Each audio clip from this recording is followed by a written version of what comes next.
તો દાદા એક હિસાબ શબ્દ મૂક્યો અને આપણે હિસાબમાં તો બસુની વાતો કરી નાખીએ છીએ.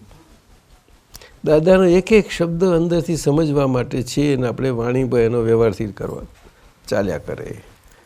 દાદાએ એને કોઈનું મોઢું બંધ કર્યું? કોઈનું મોઢું બંધ કર્યું? એટલે આજ્ઞામાં એવું નથી મૂક્યું આ બોલશો તમારે ગુનો થઈ જશે સિંગલ, એવું કહ્યું નથી એમને. એ તો સામાન્ય બધા માને, એક બધું સરખું બધાને લાગુ પડે. જે પોતાના જીવનના વ્યવહારને લાગુ પાડશે અને બધું તરત જ ખ્યાલ આવશે કે બોલવું એ સિંગલ ગુનો છે અને ના બોલવું એ ડબલ ગુનો છે. આમાં રિસર્ચ થઈ શકે? રજની ના કહે છે ને આમાં રિસર્ચ થઈ શકે સાહેબ?